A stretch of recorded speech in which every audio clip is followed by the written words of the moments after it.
realness, house, mother, ball, reading. Talk about reading. Let's talk about reading. Throwing shade, vogue, pose, face, kiki, chopped, opulence, butch queen. You know what Paris means. Exactly. Butch queen. Butch queen. Butch queen. Butch queen. Femme, body.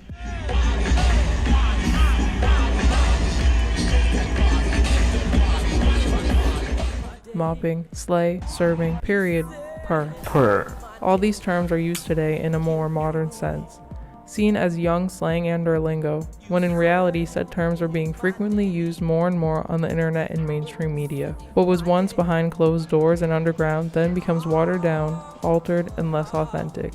And this lack of authenticity and need to revamp one's vocabulary is just a mere example of what often happens with the give and take relationship Black and brown queer people have with media and their cultural influence.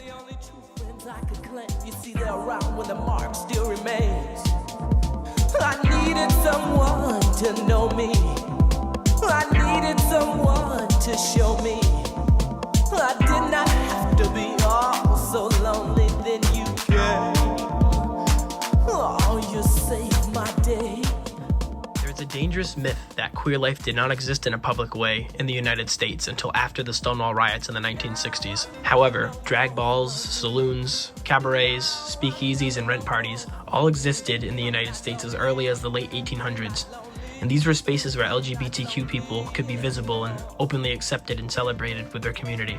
Most notably in the neighborhood of Harlem, New York. The Harlem Renaissance was one of, if not the biggest cultural revolutions in the United States in the early 20th century. The intellectual, cultural, and artistic movement took the neighborhood by storm, bringing with it a flurry of literature, art, and music that centered Black life. Many of the movement's leaders were openly gay or identified as having nuanced sexualities, including Angelina Weld Grimke, Claude McKay, Langston Hughes, Wallace Thurman, Alice Dunbar Nelson, Alian Locke, and Richard Bruce Nougat, among others. The movement offered a new language that challenged social structures and demonstrated ways that race, gender, sex, and sexuality distinctions were actually intersecting, fluid, and constantly evolving. However, by the 1960s, this community was beginning to see conflict, not from an outside source of hatred or bigotry, but rather from within. For example, the drag scene began fragmenting due to racial issues. Balls and drag shows were biased towards white queens, and as a result, would see Black members of the community leave and go on to create their own houses. How could you discriminate against me in my own community? This bar is called Boy Lounge. We have a specific clientele. Gay, under 35. White? Frankly, yes. The growth of these Black houses coincided with the height of the civil rights movement, which was taking place at the same time, and hold their own balls free of racial discrimination that held them back prior. As more of these houses would open, they'd begin serving as de facto orphanages for LGBTQ children with nowhere left to go after being turned away by their families. As these houses grew, so did the scale of the balls they held. Frequency and extravagance grew exponentially. At these shows, drag queens would often be seen throwing shade at one another, which was their way of insulting the opposition at the show. Over time, rather than simply being a way to throw shade, voguing would grow into a form of expressionist dance, which would give the performer their own unique sense of self and identity. Street fight at a ball. And you street fight at a ball by walking in the category.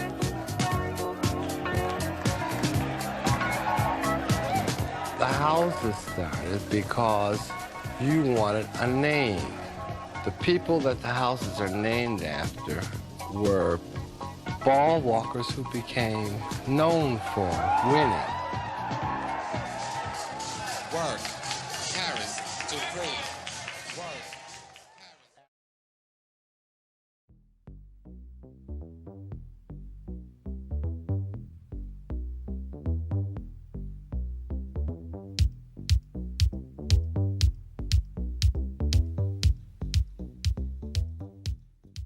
Beyonce's latest release and album Renaissance was the most recent and major representation of ballroom culture and feeling confident in one's identity, especially in memento to pro-queerness and pro-blackness. Public feedback among the Black and brown queer community was overwhelmingly positive. However, Beyonce's 2022 album and then 2023 tour was not the first time Ballroom reached a mainstream status. Television shows Legendary and Pose delve in deeper to the terminology, historical aspects, and the culture of ballroom and Vogue. Running since 2020, Legendary is more of a reality-type show that features and pulls from the underground ballroom community, voguing teams called houses that compete in dance challenges and showcase fashion for a chance to win a cash prize. Meanwhile, Pose is more of a fictional show centered around the late 1980s, early 1990s. Pose seemingly drew direct inspiration from the 1990 cult classic and documentary Paris is Burning, and plotlines include significant historical events and pieces that affected the LGBTQ+ community during that era, specifically the AIDS epidemic and Madonna's 1990 hit Vogue.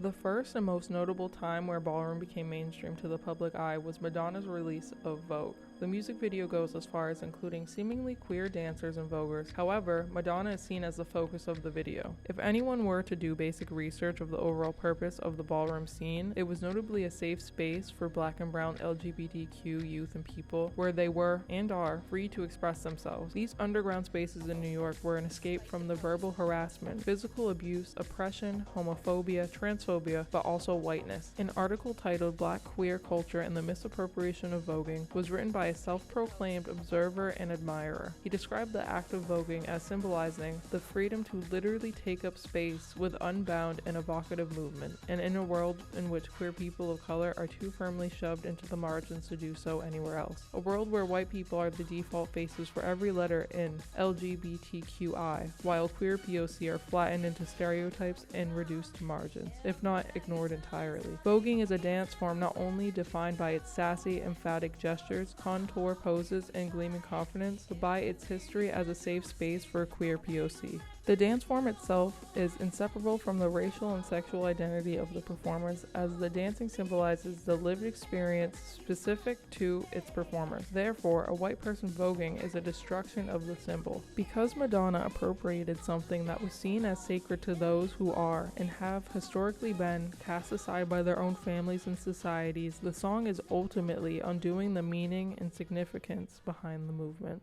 Ironically, even though Madonna's 1990 track was blatantly an appropriation of Vogue, famous voguer Willie Ninja was featured in her music video. Willie Ninja was one of many black and/or brown queer people featured in the 1990 documentary Paris is Burning. The movie begins in 1987 New York. Eventually, major influential people in the ballroom scene at the time are interviewed and share their thoughts on gender, family, race, oppression, capitalism, wealth, status, whiteness, terms coined and stapled within their culture, their impact as individuals, and the topic at hand, ballroom. Many of the people featured included Pepper LaBeija, Venus Extravaganza, Angie Extravaganza, as previously mentioned, Willie Ninja, Octavia St. Laurent, Dorian Corey, Harris Dupree, Junior LaBeija, and more. School, elementary, high school, college. The film ends in 1989 and briefly mentions the violent end of 23-year-old Venus Extravaganza's life. Many of the people listed lost their lives at young ages due to AIDS-related complications or heart-related complications. Although there are two people featured in the documentary that were neither named nor mentioned. The famous and unknown 13-year-old and 15-year-old kids who were briefly interviewed late at night with no sight of their parents and or guardian. How old are you? I'm 15. What time is it? Damn, boy, look at the time over there. 2:26. And you out, how old are you? Yeah, 13. 13 and you out here at 2:20? Yeah, Where you live? Me, I live in Harlem. And why you down here? Where's your mother? Hanging out. I don't have a mother. Everybody has a mother or we wouldn't be here. Where's your mother? She's gone. Where's your father? He's gone too. So who you live with? With a friend. And you too? I live with my mother in the Bronx. And y'all just hanging out like this? Hanging out. When doing further research on the two, most if not all information is speculation and hopeful guesses as to where the two ended up in life. From YouTube videos to Reddit to articles and other public forums, people and fans of the film have hypothesized what happened to the two children. For example, in YouTuber Princess Amani's video, she claims that, "Through my contacts in Ballroom, I found the kid in blue. Unfortunately, I didn't get permission to use his name or photo in this video, but he is alive and doing really well today.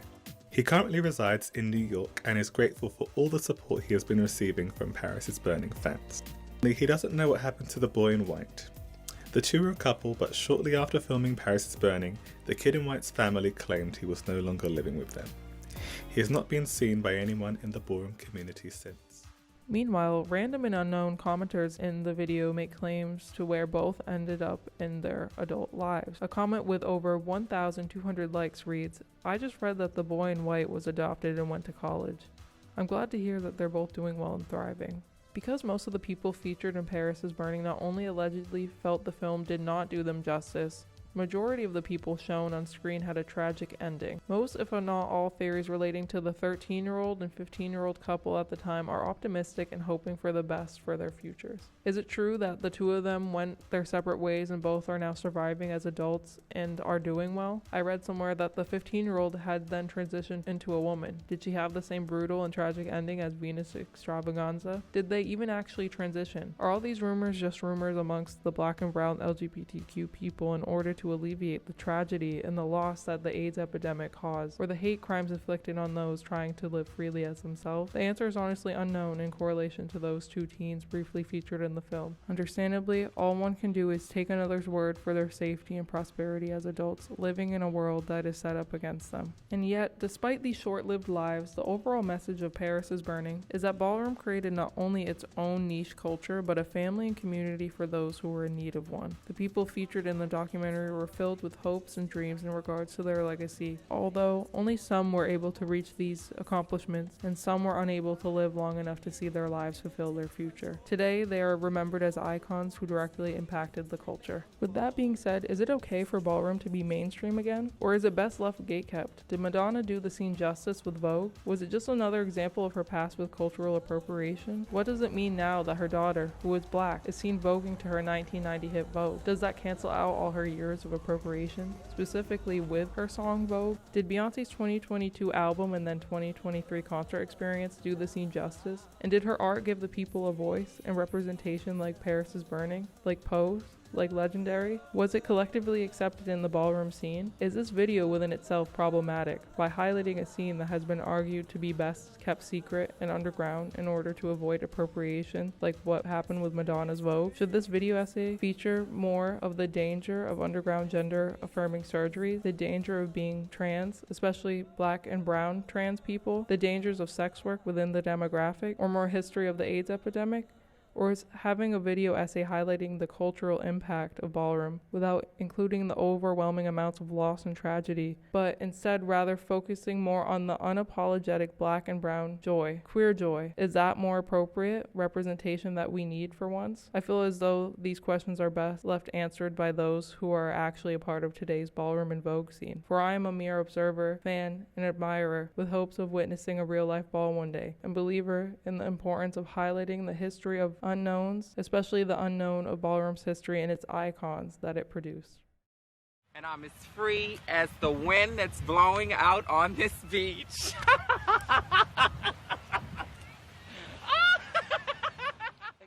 I believe that there's a big future out there with a lot of beautiful things, a lot of handsome men, a lot of luxury.